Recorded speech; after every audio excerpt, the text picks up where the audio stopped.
सभी विद्यार्थियों का स्वागत है। मैं डॉक्टर उषा लामरोल, सहायक आचार्य इतिहास, राजकीय डूंगर महाविद्यालय बीकानेर। आज का विषय है इटली का एकीकरण। प्राचीन रोमन साम्राज्य के काल को छोड़कर इटली प्राचीन समय से ही एक ऐसा देश था जो विभिन्न छोटे बड़े राज्यों में बटा हुआ था। इन राज्यों की एकता में सबसे बड़ी बाधा ऑस्ट्रिया था। 1796 में फ्रांस के शासक नेपोलियन बोनापार्ट ने समस्त इटली को जीतकर उसे 3 भागों में समूहित किया और वहां फ्रांस के आधिपत्य में राजनीतिक एकता स्थापित की। नेपोलियन के पतन के बाद यह राजनीतिक एकता समाप्त हो गई क्योंकि 1815 के वियना सम्मेलन में ऑस्ट्रियन चांसलर मेटरनिक ने इटली को पुनः छोटे बड़े राज्यों में विभक्त कर दिया, क्योंकि वे इटली को सदैव विभक्त और ऑस्ट्रिया के अधीन रखना चाहता था। ये राज्य थे इटली के उत्तर पूर्व में लोम्बार्डी, वेनेशिया, उत्तर पश्चिम में पिडमोंट, सार्डिनिया, मध्य में रोम, पैपल स्टेट्स, परमा, मोडेना, टस्कनी, दक्षिण में नेपल्स और सिसिली।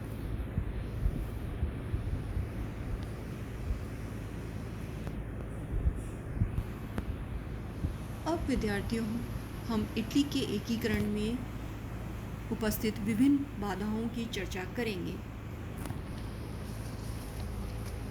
इटली के एकीकरण में विदेशी प्रभुत्व का होना एक मुख्य बाधा थी।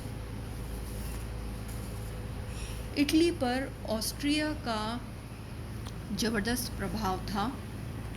लोम्बार्डी एवं वेनेशिया उसके सीधे नियंत्रण में था। मोडेना, टस्कनी पर ऑस्ट्रिया से संबंधित राजकुमारों का अधिकार था। परमा की रानी लुइसा ऑस्ट्रिया की राजकुमारी थी। मध्य में पोप का राज्य था। दक्षिण में नेपल्स और सिसिली पर फ्रांस से संबंधित बुर्बो वंश का शासन था। केवल सार्डिनिया पिडमोंट एक ऐसा राज्य था जहां पर इटली के सिवाय राजवंश का शासन था।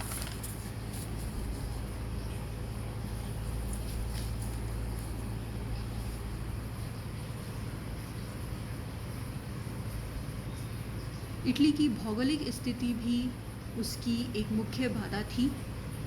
एक लंबे कटे हुए देश के रूप में इटली मोटे तौर पर 3 राजनीतिक इकाइयों उत्तरी, मध्य और दक्षिणी इटली में विभक्त था।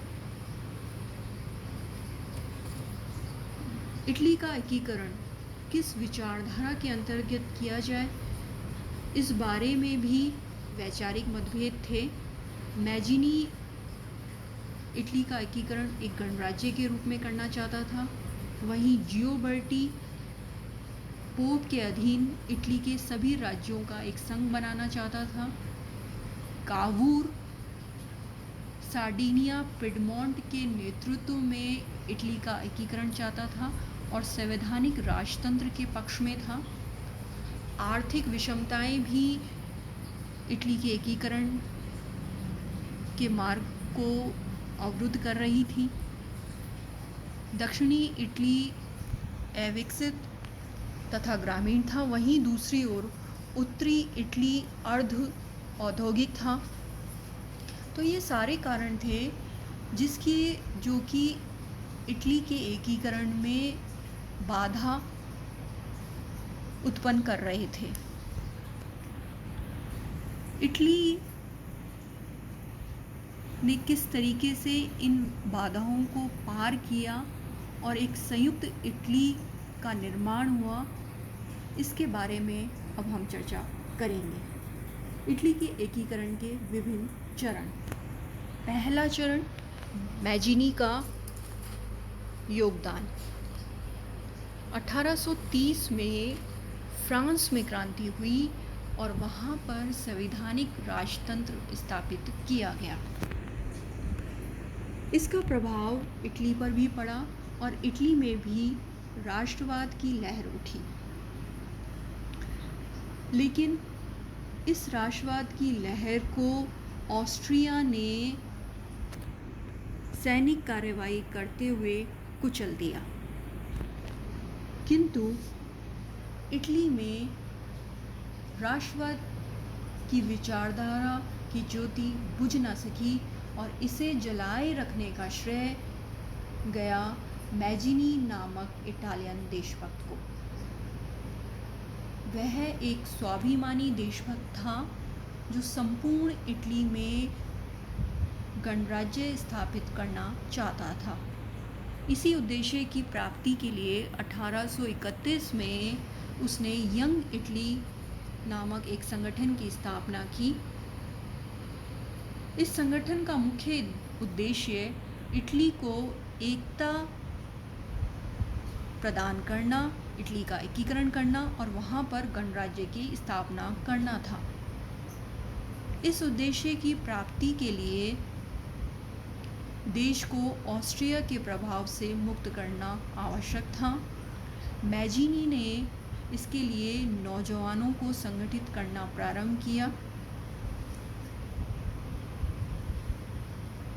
मैजिनी अपने बल पर बिना विदेशी सहायता के ऑस्ट्रिया को इटली से निष्कासित करना चाहता था।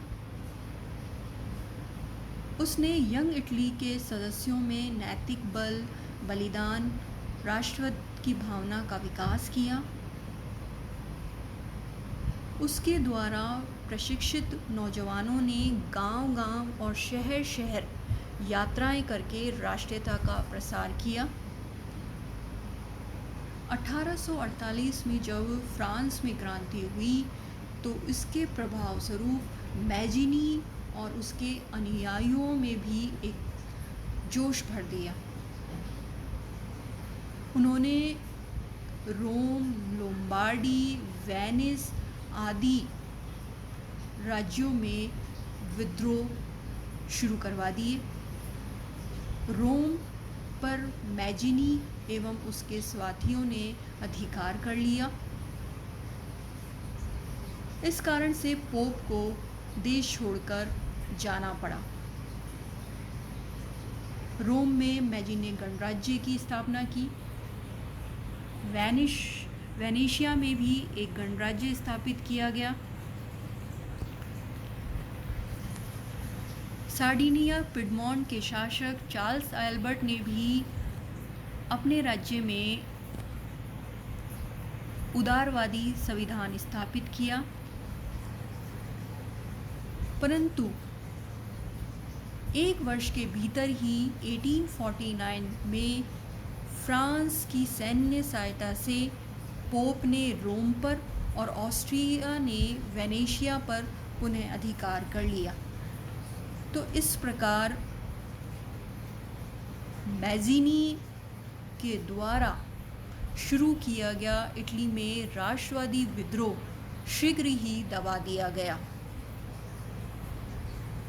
चार्ल्स एल्बर्ट पर ऑस्ट्रिया ने संवैधानिक सुधार वापसी का दबाव डाला, किंतु चार्ल्स एल्बर्ट ने इसे अस्वीकार कर दिया। इस पर ऑस्ट्रिया ने सार्डिनिया पिडमोंट पर आक्रमण कर दिया और इनके बीच में ऑस्ट्रिया और सार्डिनिया पिडमोंट के बीच में नोवारा का युद्ध हुआ और इसमें चार्ल्स एल्बर्ट पराजित हुआ और अपने पुत्र विक्टर इमैनुअल द्वितीय के पक्ष में उसने सिंहासन छोड़ दिया और इस प्रकार विक्टर इमैनुअल द्वितीय सार्डिनिया पिडमोंट का शासक बना, किंतु उसने भी संवैधानिक सुधार वापसी की मांग को अस्वीकार कर दिया।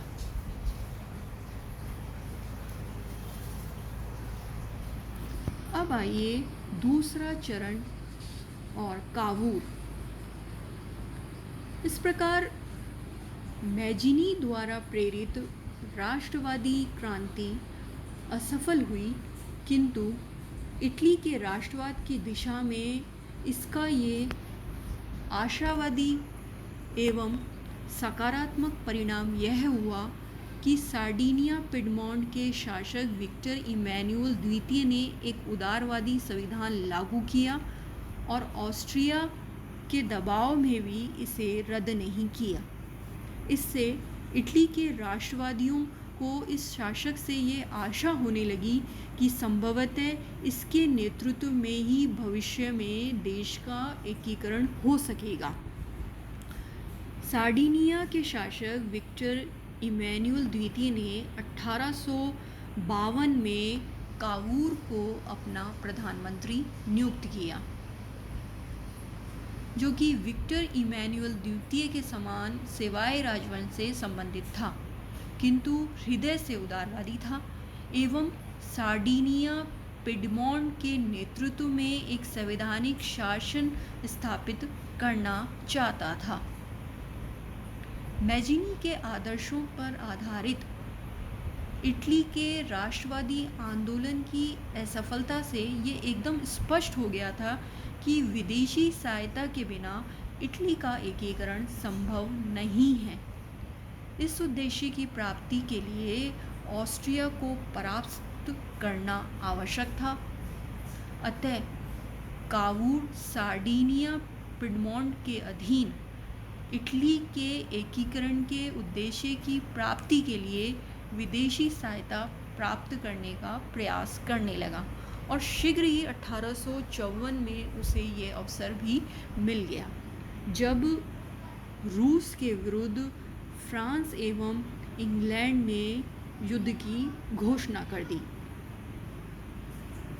इस युद्ध में, जिसे क्रीमिया युद्ध कहा जाता है, कावूर ने सार्डिनिया के 18,000 सैनिकों को इंग्लैंड एवं फ्रांस की ओर से लड़ने भेजा। युद्ध की समाप्ति के बाद इसमें रूस पराजित हुआ और उसके बाद पेरिस में मार्च 1856 एक शांति सम्मेलन का आयोजन किया गया, जिसमें कावूर को भी आमंत्रित किया गया था। इस सम्मेलन में कावूर ने स्वयं को समूह इटली का प्रतिनिधि कहा, जो कि तथ्य के आधार पर गलत था। ऑस्ट्रिया ने इसका विरोध किया, किंतु फ्रांस एवं इंग्लैंड ने इसका समर्थन किया। इस सम्मेलन में कावूर ने इटली की दुर्भाग्यपूर्ण स्थिति का वर्णन किया और इसके लिए ऑस्ट्रिया को दोषी ठहराया। इस प्रकार उसने पेरिस शांति सम्मेलन में इटली के प्रश्न को एक यूरोपीय प्रश्न बना दिया और वहाँ जो बड़े बड़े राष्ट्र थे उनसे सहानुभूति भी प्राप्त कर ली।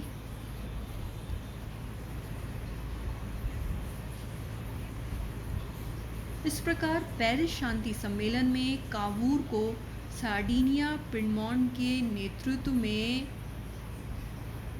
इटली के एकीकरण के लिए फ्रांस एवं इंग्लैंड का समर्थन मिल गया और इसीलिए ये कहा जाता है कि क्रीमिया के कीचड़ से इटली का जन्म हुआ।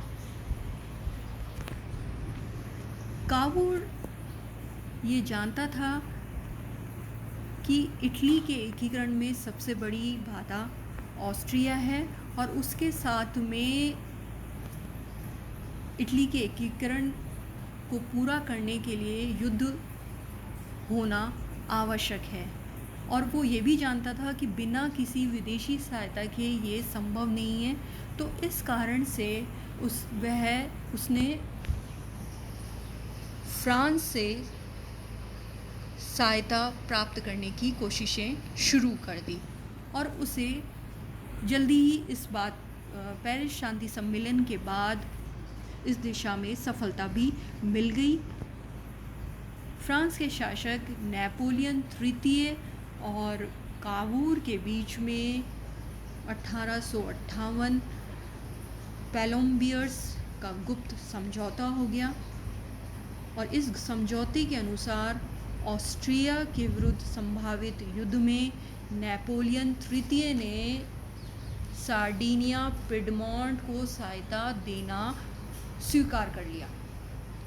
अब देखिए हमारे सामने ये प्रश्न उठता है कि नेपोलियन ऑस्ट्रिया के विरुद्ध सार्डिनिया पिडमोंट को सहायता देना क्यों स्वीकार कर लिया।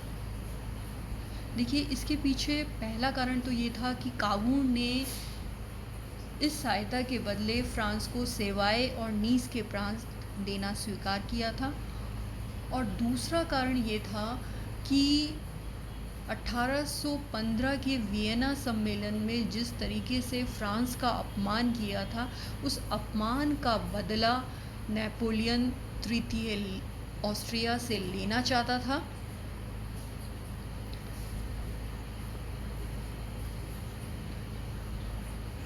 फ्रेंच सहायता का आश्वासन प्राप्त करके कावूर ने लोम्बार्डी की सीमा पर सेनाएं एकत्रित करना शुरू कर दिया। इस शत्रुतापूर्ण कार्रवाई मानते हुए ऑस्ट्रिया ने सार्डिनिया पिडमोंट पर आक्रमण कर दिया और इस प्रकार अप्रैल 1859 ऑस्ट्रिया सार्डिनिया युद्ध प्रारंभ हो गया। इसमें फ्रांस की सहायता से सार्डिनिया ने ऑस्ट्रिया को मांटेबेलो, पोलेस्ट्रो, मैगेंटा में परास्त किया। इस युद्ध के दौरान कावूर के प्रोत्साहन पर मोडना, टस्कनी और परमा में भी वहाँ के शासकों के विरुद्ध विद्रोह हुए और जनमत संग्रह में इन राज्यों की जनता ने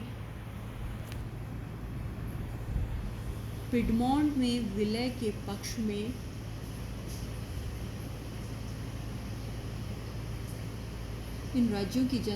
पिडमोंट में विलय के पक्ष में अपना मत दिया। इस प्रकार पिडमोंट एक शक्तिशाली राज्य के रूप में उभरने लगा। किंतु जब नेपोलियन तृतीय ने, जो कि पिडमोंट को एक सीमा तक ही शक्तिशाली देखना चाहता था, अचानक ही कावूर से बात किए बिना ही ऑस्ट्रिया के विरुद्ध युद्ध बंद कर दिया और 11 जुलाई 1859 विला फ्रैंका की संधि कर ली और इस संधि के अनुसार ऑस्ट्रिया ने लोम्बार्डी पर अपना अधिकार छोड़ दिया और उसका पिडमोंट में विलय हो गया और इसके बाद ऑस्ट्रिया ने जनमत संग्रह के आधार पर मोडेना, टस्कनी और परमा का भी पिडमोंट में विलय स्वीकार कर लिया। अब आइए, इस प्रकार लोम्बार्डी पर तो सार्डिनिया का अधिकार हो गया, लेकिन वेनेशिया पर अभी भी ऑस्ट्रिया का ही अधिकार रहा। अब आइए इटली के एकीकरण का तीसरा चरण और गैरीबाल्डी का योगदान। इस प्रकार वेनेशिया को छोड़कर संपूर्ण इटली को सार्डिनिया पिडमोंट के अधीन एकीकरण हो गया।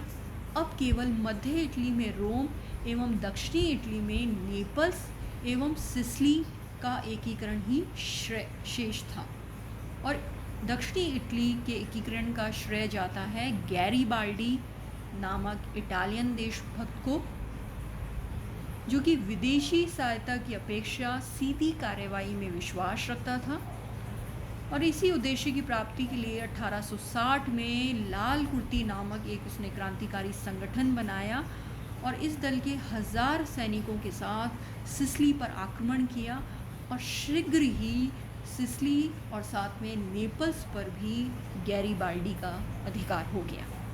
गैरीबाल्डी का यह आक्रमण यूरोपीय इतिहास में एक्सपीडिशन ऑफ द 1000 के नाम से प्रसिद्ध है। गैरीबाल्डी ने नेपल्स और सिसिली पर अधिकार करने के बाद राष्ट्रीय एकीकरण के हित में सिसिली एवं नेपल्स को विक्टर इमैनुअल द्वितीय, जो कि सार्डिनिया पिडमोंट का शासक था, उसको नेपल्स और सिसिली सौंप दिए और इसके बाद वहाँ जनमत संग्रह करवाया गया और नेपल्स और सिसिली ने सार्डिनिया पिडमोंट के अधीन अपना विलय स्वीकार कर लिया। 18 फरवरी 1861 ट्यूरिन में प्रथम संसद की बैठक हुई, जिसमें वेनेशिया और रोम को छोड़कर समस्त इटली के प्रतिनिधि सम्मिलित हुए।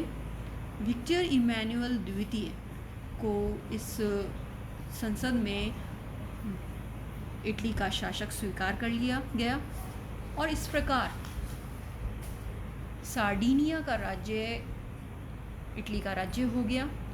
संसद ने काउर के इस प्रस्ताव को भी स्वीकार कर लिया कि रोम इटली की राजधानी होना चाहिए। 6 जून 1861 कावूर की मृत्यु हो गई और ये महान देशभक्त संपूर्ण इटली का एकीकरण देखने को जीवित नहीं रहा। अब आइए इटली के एकीकरण का चौथा और अंतिम चरण। इस चरण में विक्टर इमैनुअल द्वितीय का योगदान रहा। अब तक रोम और वेनेशिया को छोड़कर इटली का एकीकरण लगभग पूर्ण हो चुका था। इटली का शेष एकीकरण जर्मनी के सबसे बड़े राज्य प्रशा के कारण हुआ। विद्यार्थियों, मैं आपको बता दूं कि इटली के एकीकरण के साथ साथ ही जर्मनी का एकीकरण भी उस समय चल रहा था और जिस तरीके से इटली के एकीकरण में सबसे बड़ी बाधा ऑस्ट्रिया था, उसी तरीके से जर्मनी के एकीकरण में भी सबसे बड़ी बाधा ऑस्ट्रिया ही था।